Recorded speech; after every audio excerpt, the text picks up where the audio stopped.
Today we are blessed in our midst to have Cathy, a wonderful mother, grandmother, and amazing wife. She has a beautiful, powerful witness to share with us. It's a story of courage, a story of love, unconditional love, and a story of hope. Thank you, Cathy, for being here with us today to share your heart with us. Please welcome Cathy.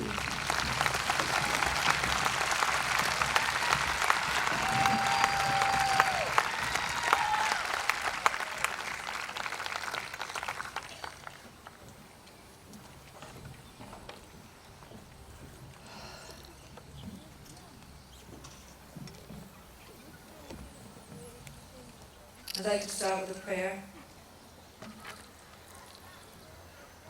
Holy Spirit,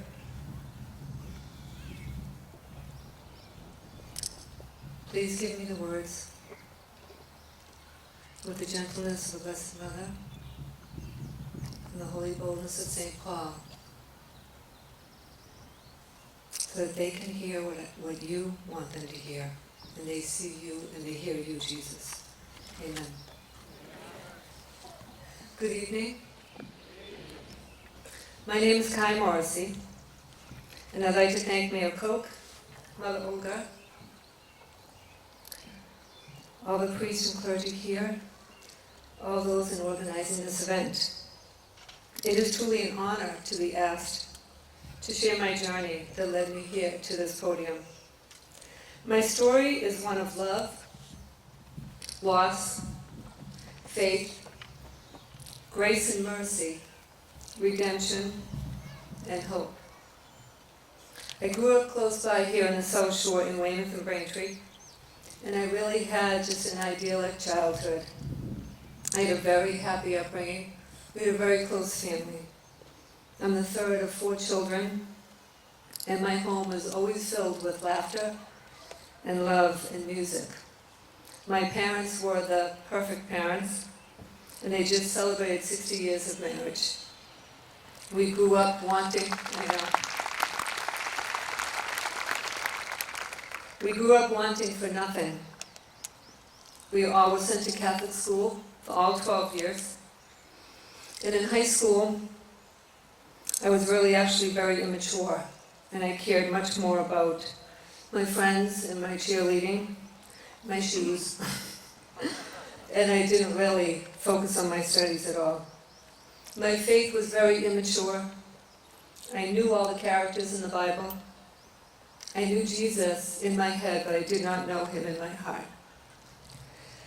So from that small Catholic school, I graduated with 92 kids in my class. After taking a year off, I went to UMass Amherst, where I was surrounded by 25,000 kids. And I got lost. In every way, a person can get lost. I started partying too much. My studies suffered. I stopped going to church. I had absolutely no idea where Campus Chapel was. And I began dating a nice Catholic boy.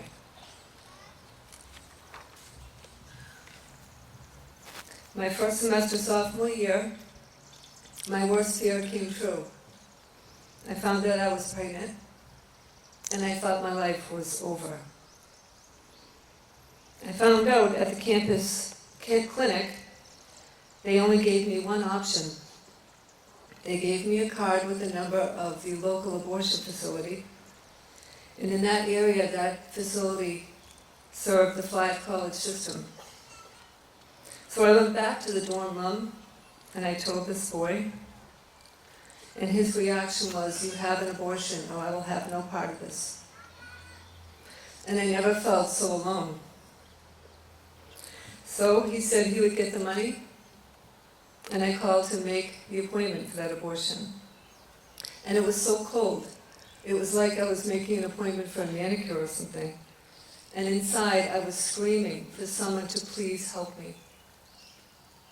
But see, this was in 1982, and everyone back in the 70s and 80s and 90s, everybody was choosing abortion. It was the pre-ultrasound days, in the pre-DNA science days, and we were really lied to back then by people we were taught to trust. Doctors, teachers, siblings, even parents, I think, believed this lie. They lied and said it was a blob of cells, not a baby. That we can just have this baby sometime later when we were ready. But we all know now that there's no do-over for that one child at that time. They told us you can just abort and you can finish school and have your career. But we all know that women can do both at the same time. They told us that life would just go back to normal, like the way it was before. But we all know that you really never go back to be the same again.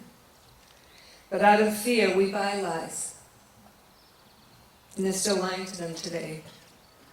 But God was still there, relentlessly pursuing me. My boyfriend's roommate at the time was very proudly Catholic. I think it was the only dorm room in all of UMass Amherst that was covered with Catholic symbols. There were crosses, pictures of our Blessed Mother, Jesus, the saints everywhere on his side of the room. But when I told this boy, he had a can of Coke in his hand. And he said, "There is no God if this could happen to you." And he took the can of Coke and he threw it at a picture of the Sacred Heart of Jesus. And I looked at that picture, and all the Coke was streaming down the face of Jesus. And he looked like he was crying tears of blood just for me. And I remember looking at that face, and I thought, how did I get here? I'm a nice girl, from a nice family. How did I get myself in this situation where I'm trapped? And it doesn't seem to be any way out. I was all alone, surrounded by 25,000 kids. And back then, there's so much shame. When you were an unwed mother, there was a lot of shame. You had a scarlet A on your head. So I was too ashamed to call those perfect parents. Too ashamed to call my beautiful sister or all my wonderful friends back home. So I made one phone call to a friend who lived in Connecticut. She was beautiful and she was hip and cool. And I thought, oh, she'll affirm my decision for an abortion. So I called her and she called me back. She had told her mom. And they just said, why don't you get on a bus and just come here. Just stay with us for the weekend. Just clear your head and make sure it's what you want to do. So I did. I don't remember the bus ride. I was in such a state. But they were my safe haven. They didn't tell me what to do. But we walked, and we talked, and we cried. And we walked, and we talked, and we cried. And by the end of the weekend, I knew I couldn't do it. I couldn't abort this child. It wasn't on my time, but it was on God's time. So I came back and I told that boy that I was not going to abort. And I called to cancel the appointment. And a nice older woman answered the phone. And I said, I'd like to cancel the appointment. And she said, oh dear, did you miscarry? And I said, no. She started to get a little more irritated and said, well, were you going to go to another clinic? And I said, no. And she became angry and she said, well, don't tell me you're going to have this baby.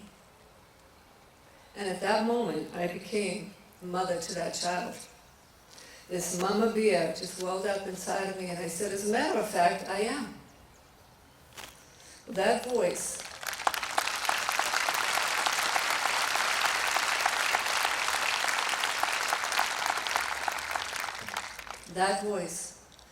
was no longer the voice of a caring woman.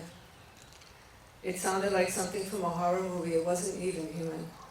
It was growling, and it said to me, well, good luck to you then. Boom. Slammed the phone in my ear. And I'm telling you, it sounded like thunder, but it was the best thing that could have ever happened to me, because it was like God gave me this spiritual slap right in the face. almost like I was in a trance, and he was waking me up, saying, wake up, what were you just going to do? So I finally found that campus chapel, and I hit my knees. I said, God, please help me. I was going to take the road less traveled, and I had become the prodigal daughter. I went home and I told those perfect parents. They didn't yell at me. They didn't kick me out. They hugged me, and they loved me, and they told me everything would be okay. Just like Jesus does when we fall. He picks us up and he dusts us off, and he puts us on the right path again. So I moved home from UMass Amherst and attended UMass Boston, and I fit right in. I love it over there. Through the pregnancy, I kept feeling led by God to consider adoption. See, I wanted my child to have two married parents who were really ready to parent. And there was no hope for this baby's father and me. So I went alone to Catholic Charities over a number of months. And at one point, I had a table in front of me with 6 profiles, just 6 pieces of paper. And at 20 years old, I had to choose not only that child's life, but the thousands and thousands of people that would be impacted by that one decision. It was so overwhelming, I really had to rely on God. And on June 26, 1983, after 23 hours of very hard labor, my son was born. I named him James.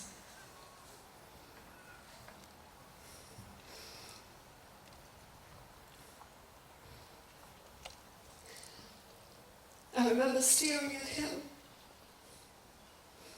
The light was shining in the room, and he looked like an angel. And I was just in awe of this beautiful miracle. I got to stay 4 days in the hospital with him.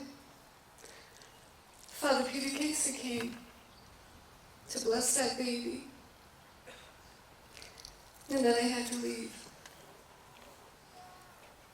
I remember sitting in my car between my parents, and I pictured myself as just this hollowed out tree. I was empty. He was gone. He was the only thing I wanted. The days to follow were horrendous. I was screaming for someone to please help me, because I felt like my arms and legs would be ripped off my body. It's at this point I really closed my eyes and I prayed with all my heart to God. You have to take this. You have far overestimated me. I can't do this. So if you want this done, you take it. And with my eyes closed, it's like I could see these 2 big hands just come down from heaven. I just gave it to him. And I wrote 2 letters, one for the baby and one for his parents, explaining why I was choosing this path for him. I wanted him to know it wasn't because I didn't love him, it was because I did. I loved him more than myself. And I wanted what was best for him. 3 weeks later, I signed the final papers, and he was gone. And I went into a depression, and I thought my life was over. At that time, I received a letter from my godmother. And at the end of the letter, she said, now it's done. You hold your head high, and the rest is written in the stars. So I went back to UMass Boston, and I graduated. And at that time, I just really focused on my family and my friends and my studies. But I prayed every day for God to keep him safe and happy and healthy, and feeling my love wherever he went. And God began to heal me from the inside out. In 1985, he blessed me with my husband, Sean. He's such a gift to me. And we were married in 1989, blessed with 2 more children, Molly Rose and Jack. I became a stay-at-home mom because I was not going to miss anything this time. Life was moving along. Molly was 9 and Jack was 6. And in 2002, I received a letter from Catholic Charities. There was a 19-year-old young man who was looking for me. He was back, and his name was Charlie.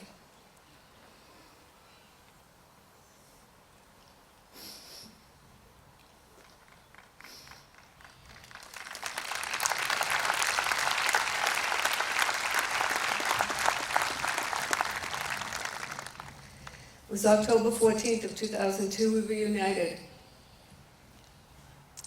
We met at a restaurant parking lot across from Wollaston Beach.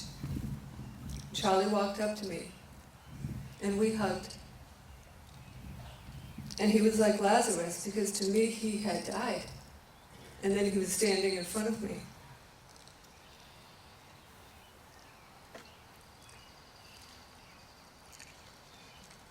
I hugged him. He had a baseball cap on. I took the cap off and I tousled his hair. It's like a new baby again. I'm in awe of this new life in front of me. And we sat in my car talking for about 3 hours, just scratching the surface of the 19 years we had lost. And at the end of it, I asked, "Do you have any questions for me?" He said, "Why did you have me? Why didn't you abort me?" And I said, "I couldn't. I knew you were meant to be. It wasn't on my time, but it was on God's time." That boy said, "Thank you for not aborting me. Thank you for not aborting me."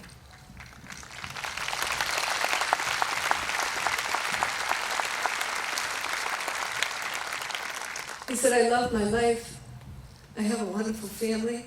I have wonderful friends. I'm going to be playing college hockey in the fall." And I looked at the ocean. It was like God was saying to me, "This is what I wanted. This is what I wanted." And I realized then that God had answered my prayers all along. He did keep him safe and happy and healthy and feeling my love wherever he went.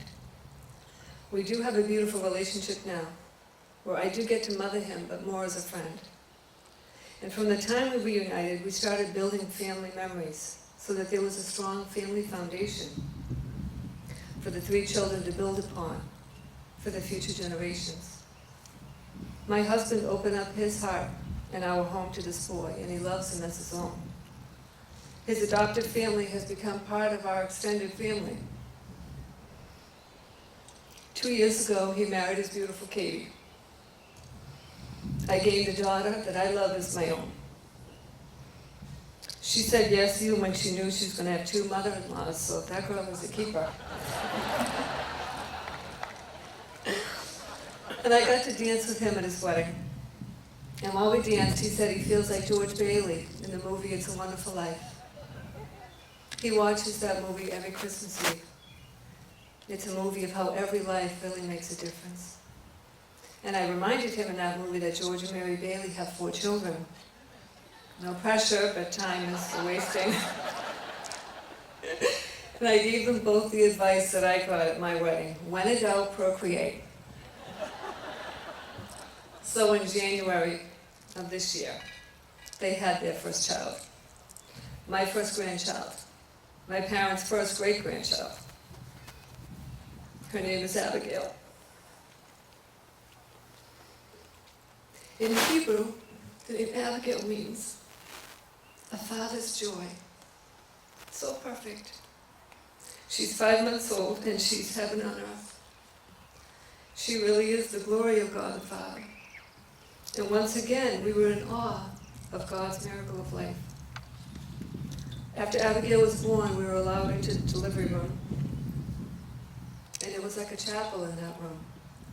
We were all tiptoeing in and whispering and just all in awe of this beautiful baby we were staring at. The perfect fingers and the toes and the fingernails and the eyelashes. She just took our breath away. So jaws were dropping and tears were falling. And I realized that saying yes to Charlie all those years ago gave God a chance to keep growing our family tree from that branch that was allowed to grow.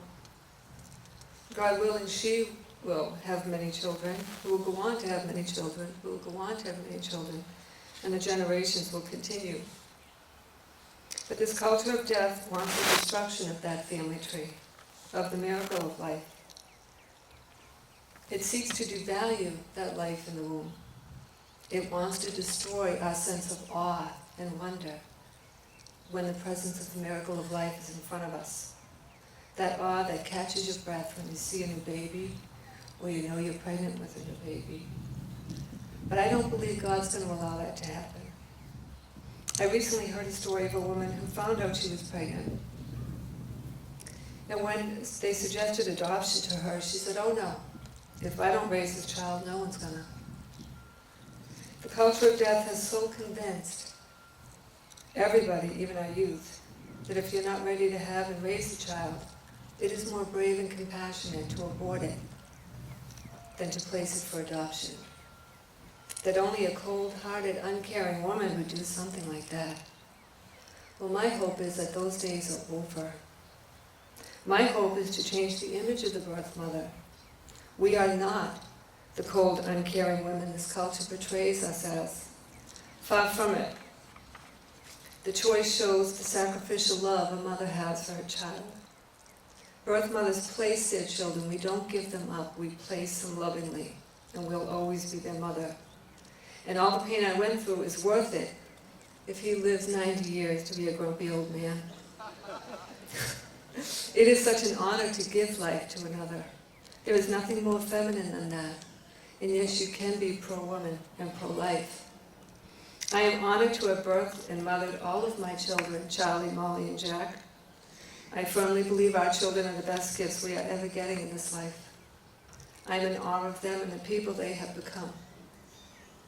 The Blessed Mother Mary gives us the perfect feminine role model. A young woman who trusted in God's plan, even when she didn't understand the plans he had for her and her child. Now back in 1983, if you were pregnant, you were an unwed mother, you had a scarlet A on your forehead. Many young girls were sent away to have their children and then come back and be shrouded in mystery. We were surrounded by this shame. And unfortunately, many beautiful women chose abortion to spare their family the shame. That wasn't fair to any of us. Proverb 25 says, "She is clothed with strength and dignity." Now let me speak to all the beautiful women here who may have chosen abortion in the past, or anyone, man or woman, who may have helped somebody, and you are now suffering regret or shame or guilt. I am not standing here in condemnation or judgment, just the opposite. I understand the fear and terror you felt. I felt it too. We were lied to, and we were taken advantage of when we were scared and vulnerable. I get it. I was there. But in the Gospel of John, chapter 8, we find Jesus saving the woman from being stoned from adultery. Jesus says, "Where are your accusers? Do they not condemn you?" "No," she says. Jesus says, "Well, neither do I." Nothing we have done, not even abortion, is beyond his mercy. So I invite you to come with me to the foot of the cross, where love and mercy flow from our Savior Jesus. Our Blessed Mother can always be found at the foot of the cross, as she intercedes for all of us there. Let's all take those scarlet A's off of our foreheads. Let's take all the shame, the regret, the guilt from our past, and let's leave it at the foot of the cross. Love and mercy will wash it all away. It is there we are redeemed. It is there we can reclaim any dignity that we think we lost, but we never really did lose it in God's eyes. We are sons and daughters of the King. I choose to view this life issue through the eyes of the child in the womb. And what would that child say if it could talk? It would say, "Let me live." All that little munchkin wants to do is have a birthday and experience this beautiful life that we all do. So I stand before you as living proof, a living witness, that there are other options besides abortion. You can face a situation, your life is not over. In some ways it's just begun. Everyone can live the life that God intended for them. Charlie says that I saved him, but his birth really saved me.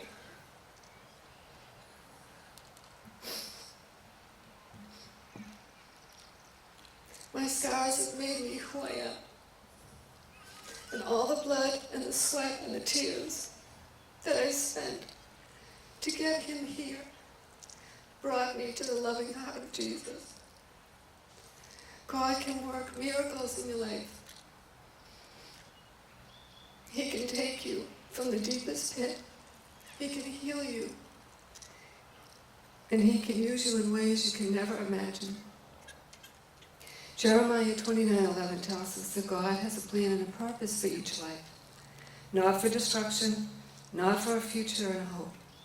Oh, but for a future and a hope, I'm sorry. I truly believe the momentum is shifting for life in our culture. And we are all born for such a time as this. For all of you who have labored so many years in the pro-life movement, I say thank you. Your labor has not been in vain.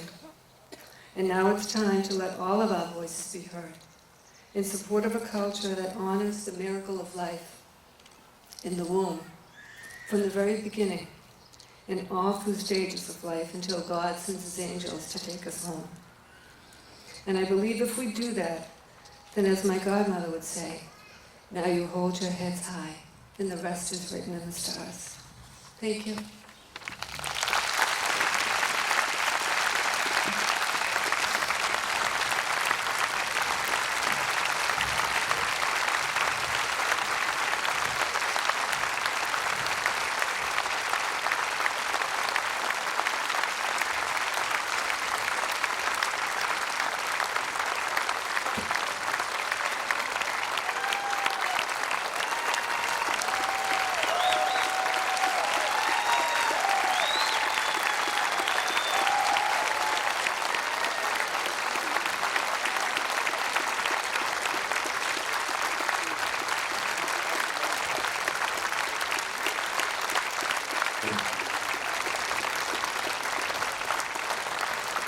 Cathy Morrisey, ladies and gentlemen.